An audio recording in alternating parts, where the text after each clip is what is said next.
and your whole team, welcome. And before I even get on to the few things that I want to say, thank you so much for the support of what this university is trying to do and what South Africa is trying to do to address this actually not national challenge but global challenge. We will only address this challenge effectively if we collaborate and if we work together, because it can't be addressed in isolation, as you well know. My namesake, Derek Sparks over there, he once upon a time, like me, he was also dumped. He used to be the Vice Chancellor, except he dumped himself, and to our Mayor, where are you, Mr. Mayor? 3 times in about 2 months I've come to Port Elizabeth, York, and I keep trying to remind myself that this is the friendly city. But every time I come here, I'm reminded that it's the windy city. But thank you, this is a wonderful city, always nice to be here.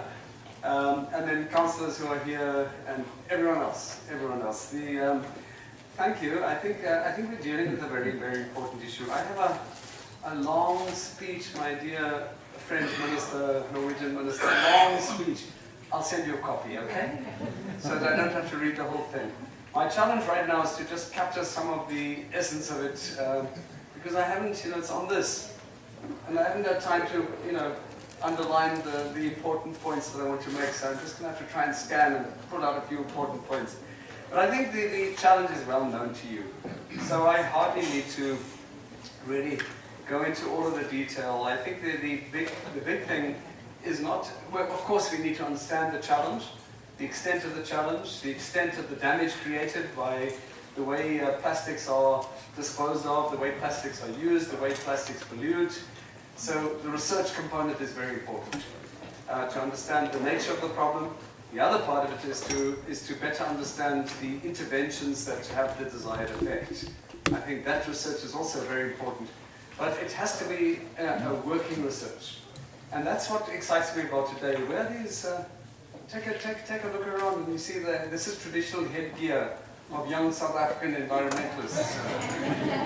Young South African environmentalists. Look, it's the first time that we're seeing it, but all fashion starts somewhere, once. So now there are like 3 or 4 of them. Maybe next time you come here, there'll be 3 or 4 million of them, It'll be a new fashion. But this is the point here. I mean, the research is very important. The interventions, well-chosen interventions are very important, but the activity, the awareness and the activities in order to address this problem are equally important, and learning through the activities. Informing the activities, knowing what works best. So the studies are not just about what harm do plastics do to the oceans, to our atmosphere, to our health, but the research also has to be, in a social context. How do we affect behavioral change? Because that's what needs to be affected. Obviously, we have to affect industrial change. What affects it? I can already see I'm not going to read my speech, I'm afraid. I'm sorry for the speech writers, I'm really sorry. There's a really good speech minister, these guys all know me. So they don't really want to hear my voice, they want to hear your voice. I don't want to intimidate you and make you nervous, but they want to hear your voice. They want to hear what Norway has to say about this matter. But we had a wonderful breakfast together. And can I tell you a secret? We boast about our 3,000 kilometers worth of coastline. Very precious to us in South Africa. Very good news, our PhD student there, what is your name again? I've forgotten. Esti. Yeah. Very good news. She's doing a PhD on the marine ecology, something like that. She'll tell you later. We announced just a few weeks ago the expansion of our marine protected areas. So we now have, with a target of 10%, we now have 5% of our oceans declared as marine protected areas, with 20 sites selected, and that was announced a few weeks ago. So our ocean economy is terribly important to us, and the way we manage our oceans and our coastline is important not only to us, but to the world. And I think the mindset change that we have to undergo is to say, whether it's our natural resources, our wildlife, or whether it's our marine resources, whether it's Norway or whether it's South Africa, we are custodians. It might be our ocean territory, but it doesn't belong to us, it belongs to the planet. And what we do or don't do affects other countries. What you do in Norway or don't do affects other countries. And we should be learning from each other. Now, 3,000 kilometers worth of precious and beautiful coastline. Norway. Take a guess. Does anyone want to guess? 21,000 kilometers of coastline. Because it goes like this, you know? It just goes like this, like a jigsaw puzzle. But exquisitely beautiful coastline. The ocean is very, very important to the Norwegian economy, as is tourism. So, and of course, increasing numbers of tourists are going to Norway to see this exquisite beauty. And that beauty and the pristine environment that is the setting, this beautiful setting, can't be damaged, can't be littered, can't be strewn with plastic bags. At the same time, fisheries is very important to the Norwegian economy and to the global economy, if you like. And our ocean life bears the brunt of some of our behavior. Some of it is simply through climate change and ocean warming, and some of it is because of the stuff that gets dumped into the ocean. I heard from one of your delegates this morning about this horrible story of a whale that recently died because of what? Intake of plastic bags. And we have countless stories here of animals, of seals, of dolphins, of sharks being trapped and dying unnecessarily. And these are our precious marine resources. So I think our challenge then from a research point of view is to understand the linkages, appreciate the importance of that economy, and then be guided in the kinds of interventions that we undertake. Awareness is obviously a very important part of it. I think the young people here who are recently recruited as part of the program, I think you have young people up there. You have an incredibly important role. So firstly, you must get right on top of it. You must be not little, I know you're big, but you must be researchers and scientists. Even now, as you're in school, you can be researchers and scientists and know and understand the problem that you're dealing with. And then you've got to share that knowledge that you have, that you've acquired. Share the knowledge, your own awareness, your insights with your fellow young people at school. And so that people develop an appreciation of what we have, what we need to do to protect what we have, what we need to stop doing, and that is an important component of moving towards less plastic waste. Can I just say that of all of our plastic, I'm going to touch on something anyway. Packaging presents and packaging is the stuff that you use. By the way, Derek, my namesake, I don't know who I'm supposed to blame, but that bottle in front of you here. It's Tony, you know? Tony. That bottle sends out the wrong message to start with. So that's part of behavioral change. It's not just about people who litter. Important qualified people with degrees made the decision to buy these bottles and to put this plastic bottled water on the table. That's the stuff that we have to migrate away from. Go to some of the beaches around Port Elizabeth, Derek, and you'll see not only the bottle, that lid on top of the bottle, you'll see areas strewn because it takes a long, long time for that to disintegrate. So, it's about changing behavior. We will have a plastic industry in our country that will say, but we create many jobs, and we appreciate that, and we need the jobs. But at the same time, let me just use this analogy, and I know I'm going to be castigated by people from the plastics industry. I used it this morning over breakfast. But you cannot just simply do things irresponsibly. We can have the waste management strategy that talks about reusing and recycling and so forth, but you've got to reduce it at source. And we've got to apply the polluter pays principle. So, and we will do that in our waste management strategies as we develop them. So you need the cooperation of the generators of the waste, if you like. And at some point, you may need to introduce some very tough measures to protect our planet, to protect our oceans. And it's very easy for countries like the Seychelles, for Rwanda, to ban all plastic bags, to ban plastic bottles, to ban plastic straws. Less easy for us because we will immediately get the industry saying, well, you ban that and we're going to lose 5,000 jobs. So it's real, we don't want to lose 5,000 jobs. But let us just think about this one for one little moment, colleagues and friends. Chemical weapons are a no-no. Chemical weapons are not allowed. And so the world speaks out against chemical weapons. do you say, well, sorry, but we have to continue producing chemical weapons because if we don't, we lose jobs? It doesn't work that way. You've got to bite the bullet at some point and understand the gravity of what you're dealing with. And to say, if we can no longer continue doing this, and whatever way, whichever angle you approach it from the consumer angle or from the producer angle, that somewhere we have to take some tough measures. And just absorb this one for a moment. You will always get job losses when you migrate from one industry to another. Whether you're migrating from coal-fired energy generation, electricity generation, to renewables, the coal mining industry is going to cry and say, well, we're losing jobs in our coal mines. The fact of the matter is that your migration towards clean renewables, to wind and solar, creates more jobs. So it's simply shifting jobs from one sector, which is a highly polluting sector, which is contributing to climate change, to a cleaner sector. The net job loss is not only zero, but there might even be a net job gain.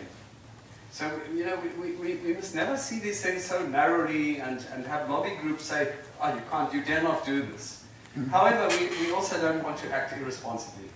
I think our media challenge is going to be, and I think we've got our departmental people here, is to find more effective ways of collecting that waste and doing meaningful and financially beneficial things with that waste.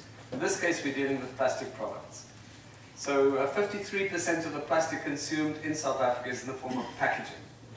That's the packet that you put I put my shopping in when I go to Woolworths, and I've forgotten to take my eco-clean bag with me, so I say, okay, now, give me a plastic bag, and I pay 20 cents for my plastic bag.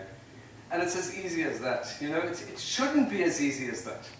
So we've got to get back to my dear colleagues at DIA, for as long as I'm with you, I'll drive you and you'll drive me and we'll work together. We've got to think boldly, and we've got to be prepared to act boldly. And the starting point is appreciating the extent of the challenge that we're dealing with. So once you really appreciate the challenge, then you have no choice but to introduce some tough measures and effective measures. But be it as it may, so when Vali Musa, some of you are not quite as old as I am, but almost as old as I am. Some of you, only. And you remember what things looked like before 99, before Vali Musa came to minister. I was there when Vali Musa made his first speech as a minister, and he blew everyone away. He said, he's the Minister of Environmental Affairs, and he said, our national flower, what is our national flower? The protea, I think. He said, no, it's not the protea. It's those plastic bags. They're all over the country, all these brightly colored plastic bags. You see them on fences, you see them strewn in our felts. That's our national flower. And we've got to change that. And so he said, should we not ban, I was there at that first speech, should we not ban plastic bags? Wow, there was a deathly silence. Then there was applause. And then the country went mad for a little bit.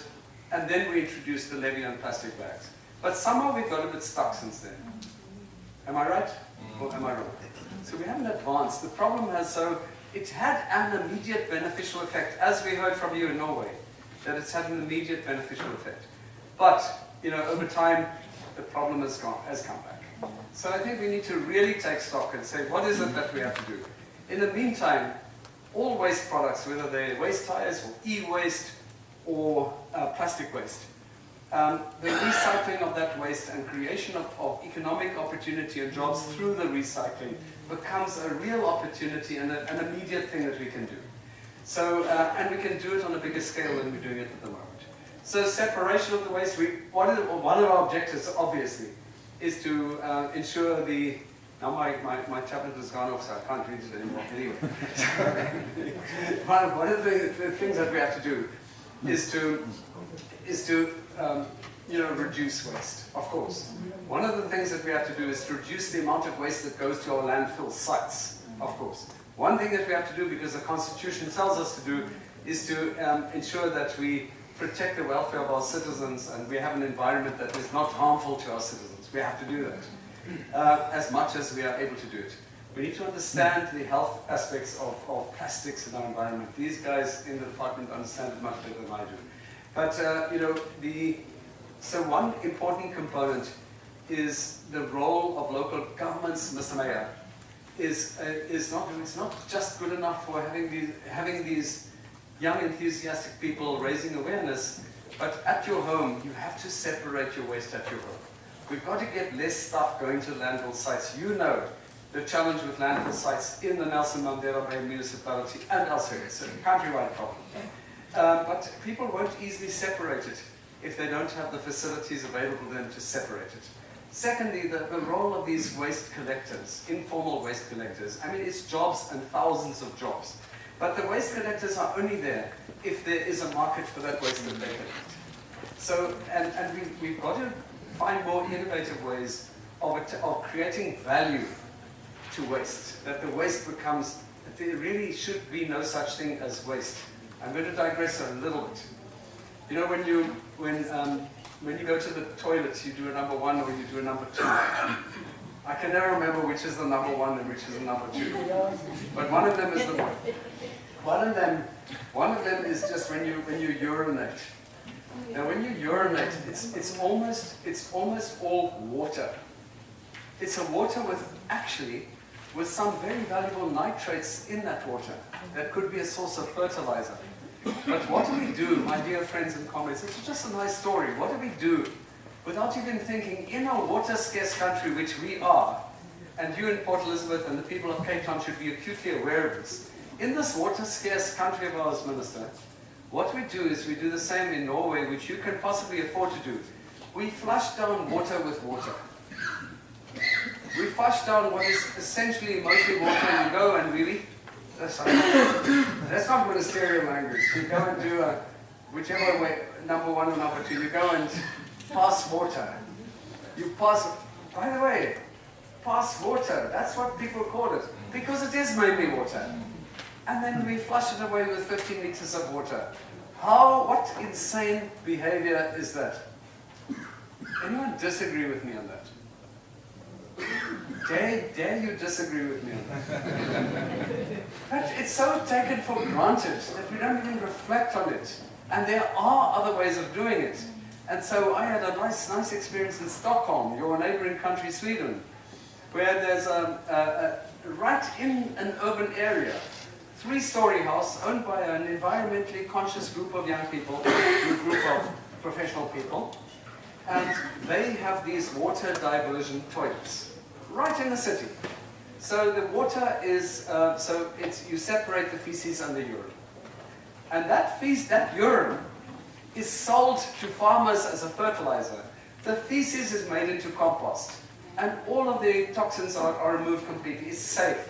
So there is no thing that is no water being flushed down by water, and everything that is there has value. That is that is our own waste. You think you don't even want to talk about it. You just want to flush it away and not see it and flush it away. Yet it has economic value. It requires a rethink, and we're going to have to do some serious rethinking on how we deal with waste. Back to plastics. I think it's about attaching that value.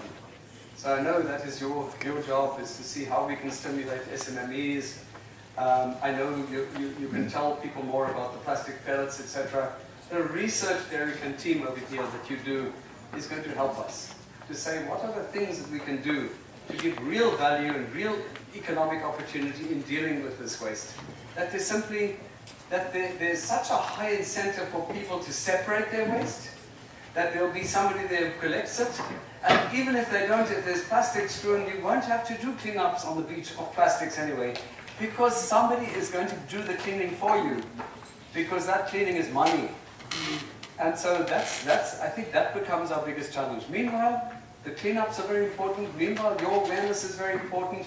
Meanwhile, my biggest objection to the minister being here is that she and I weren't taken to a beach. I'm not blaming you, Minister. I would never do that. That would be a protocol. I can't do that. I know you would have loved to have done it. I'm blaming all of the people who prepared our program. You and I should have gone to a beach and done a little cleanup this morning. You agree? You agree? Okay. So can we make that a condition? I've already attached a number of conditions for the minister's next visit to South Africa. Publicly, I'm not going to tell you about all of the conditions. But publicly, we can say the next visit, of this minister responsible for education and research. You who organize our trips, you're going to make sure that we put on overalls and we go there and we do a bit of cleanup. We're not going to clean the 3,000 kilometers of beach in South Africa. Symbolically, it's very important. Lastly, in the next few weeks, so the work that you're doing is very important, and we need to start immediately. But as I think I've already indicated in my own clumsy and rambling way, that there are a number of things that have to be done simultaneously.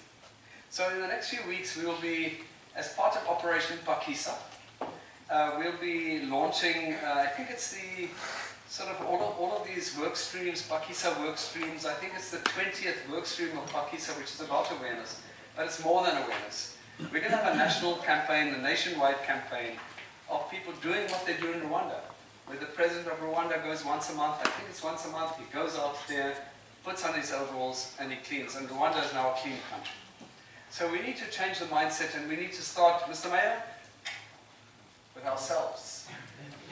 We need to start with ourselves. So when this campaign is formally launched by the president, what is going to be expected of all of us who are public representatives at all levels to go out there and dirty our hands and be part of cleanups and to raise awareness in doing so. So, this is such an important topic. It's so related to the more permanent ministry that I have, and that is tourism. Tourists don't want to go to places that are littered. So we've got to, and tourism is a massive job creator in South Africa. So we have to do whatever we can to make our country more tourist attractive. And one of the things that we have to do is make our country a cleaner country. And so these things are so linked to each other. Hey, I think I've spoken long enough. Minister, once again, I want to just express our appreciation for the support that you're giving to the Nelson Mandela University. I'm told, these are just my little informal sources, that it's nothing less than 50 million rand over a 3-year period. Am I correct on that? That's huge. Let's give the Norwegians a big round.